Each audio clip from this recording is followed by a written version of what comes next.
Bom dia a todos, bom dia Beto, mais um tema do dia na redação do 00. O meu nome é Renato Soares e esta quarta-feira temos aqui connosco Humberto Ferreira, jornalista do 00, para analisar o investimento do Futebol Clube do Porto em Borja Sainz, o avançado espanhol de 24 anos. Beto, começo por te perguntar quem é e como joga este Borja Sainz. Estamos a falar de um avançado espanhol que joga preferencialmente em velocidade. Ele é daquele tipo de jogadores que se encaixou muito bem na Liga Inglesa e nomeadamente no Championship, no futebol inglês, pela sua verticalidade. É um avançado que é servido muitas das vezes em velocidade. Se nos recordarmos até um bocadinho com os jogadores que passaram no futebol português, podemos compará-lo, por exemplo, a Nolito, que passou no Benfica, Capel, que passou no Sporting. Embora Capel seja um jogador que jogasse muito na linha, estamos a falar de um avançado que é rápido, tem golo, é um avançado que gosta de finalizar, que aparece muitas vezes em zona de finalização. É um avançado com desfaçatez, estamos a falar de um avançado que não entra muito em Rodriguinhos para tentar finalizar. Ele, com meia oportunidade, tenta olhar à baliza, é individualista neste caminho, apesar de jogar bastante em equipa e ter uma boa visão também de último passe. Ele terminou a época com grandes números, quer em golos, quer também em assistências, mas estamos a falar de um avançado que normalmente gosta de jogar caminhos interiores. Ele é extremo de pé contrário, portanto joga do lado esquerdo, mas o pé preferencial é o seu pé direito. Ele cresceu no País Basco, é basco de resto de nascimento, jogou no Athletic Bilbao, é formado pelo Athletic Bilbao, chegou depois a jogar no Alavés, teve na Turquia, onde de resto Farioli o conheceu também dos tempos do futebol turco e explodiu, por assim dizer-se, nesta última temporada na equipa do Norwich, principalmente na primeira metade da temporada. Mas a nível de jogo jogado, estamos a falar de um extremo rápido, veloz, com capacidade de chegar à área, muita capacidade de chegar à área. Ele normalmente tem um posicionamento muito sui generis, porque consegue encaixar bem nas diferentes posições de ataque. Ele não é um ponta de lança, mas joga muitas das vezes atrás do ponta de lança e na hora de finalizar, por norma, está naquele sítio onde nós pensamos que não vai estar ninguém e normalmente está ali o Borja Sainz, ou pelo menos na primeira metade desta última temporada ele revelou essa capacidade e eu diria que foi essa capacidade que saltou à vista também o Futebol Clube do Porto e outras equipas. O Futebol Clube do Porto terá chegado primeiro também a essa contratação. Beto, fizeste aqui um breve resumo da carreira do Borja Sainz. Que marca é que ele deixou até agora? Ele deixou uma marca bastante forte nesta última temporada no Norwich. E o Championship é sempre quase uma roleta russa, apesar de várias equipas apostarem muito na subida, normalmente há algumas que se conseguem distanciar e nas últimas temporadas as equipas que descem da Premier League normalmente apresentam-se com uma outra capacidade. O Borja Sainz demonstrou nesta sua segunda temporada ou nesta sua temporada no Norwich City o golo que lhe faltava a explodir das botas. Ele conseguiu na primeira metade da temporada fazer 16 golos, o que é algo assinalável. Ele termina a época com 19 golos e até novembro, dezembro ele faz 16 golos. Depois ele tem um período em que está sem jogar durante 6 partidas porque foi multado neste caso levou com uma penalização por uma conduta antidesportiva e apagou-se um bocado da sua segunda metade da temporada. Mas o que ele fez na primeira metade da temporada é algo muito impactante, porque estamos a falar de um jogador que conseguiu, no fundo, enganar todas as defesas. Ele tinha muito espaço para jogar, depois o próprio futebol do Norwich acabou por mudar, a equipa também mudou de treinador. Mas equipa que ficou a meio da tabela.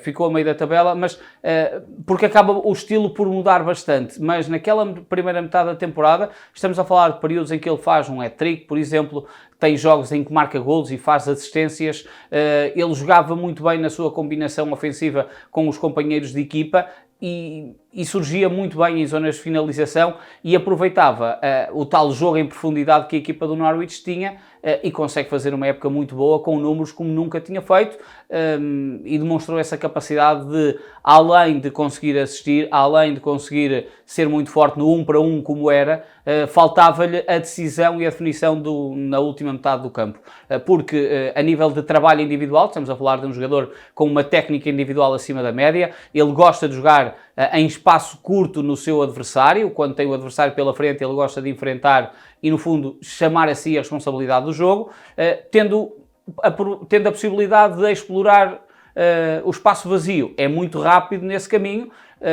e por isso estamos a falar de um avançado que neste último ano, com os golos que marcou, eu acho que subiu um patamar bastante alto na sua previsão de carreira. Falaste da passagem dele na Turquia, onde Farioli também esteve. Podemos dizer que este é um jogador é um pedido já expresso do treinador italiano? Aquilo que sabemos é que ele é validado por Farioli, mas não é uma novidade na estrutura do Futebol Clube do Porto. Este era um nome que, de resto, no início do mercado também já tinha sido falado como hipótese para o Futebol Clube do Porto. Não é um pedido expresso de Farioli, é um nome que já estava, no fundo, o dossiê Borja Sainz já estava nos gabinetes do Dragão há várias semanas a ser acompanhado, a ser trabalhado e a ser monitorizado o trabalho que Borja Sainz estava a fazer no Norwich City. E, portanto, quando o Farioli chega, há esta aceleração do processo, um processo que tinha ficado bastante parado e que de resto o Futebol Clube do Porto podia ter perdido, nomeadamente, por exemplo, para o Athletic Bilbao, quando há umas semanas falou-se muito da possível saída de Nico Williams para o Barcelona. O nome de Borja Sainz era o primeiro da lista do Athletic Bilbao para o contratar, porque, sendo basco, tendo formação do Athletic Bilbao, encaixava no perfil que a formação basca gosta de ter nas suas contratações, e Borja Sainz era esse primeiro nome que a equipa do Athletic Bilbao iria contratar se perdesse Nico Williams. O nome dele foi também falado para a equipa do Napoli, por exemplo, na sua primeira, agora nesta janela de transferências, e portanto o nome de Borja Sainz no Futebol Clube do Porto já tem alguns meses, não é um nome propriamente pedido por Farioli, mas foi validado por Farioli. Já percebemos que é um nome que então foi validado por Farioli, mas encaixa na forma de jogar do treinador italiano? Eu acho que essa é a última validação que Farioli vê em Borja Sainz, porque se olharmos ao trabalho que Farioli fez tanto no Nice como na equipa do Ajax, estamos a falar de um clássico 4-3-3, em que os extremos jogam mais dentro, procuram um trabalho um bocado mais interior do que propriamente o trabalho de extremo clássico encostado à linha e a cruzar com o pé natural.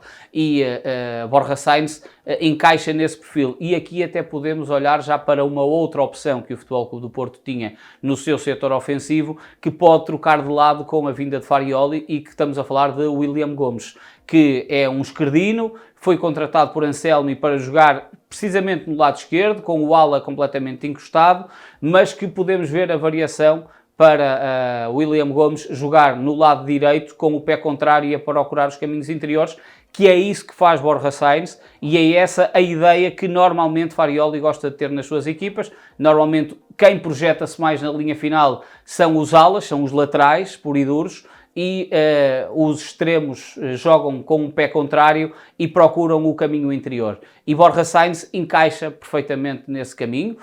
Ele cresceu muito no Norwich a jogar assim, a jogar com o seu pé direito. No fundo, o esquerdo serve para passar, o direito serve para rematar e para assistir, e Borja Sainz fez muito isso no Norwich, e portanto este perfil encaixa perfeitamente na ideia de jogo de Farioli. Para terminar, vamos olhar aqui para o valor, Beto. Uma verba acima dos 15 milhões, parece-te um valor justo? A mim parece-me um valor justo.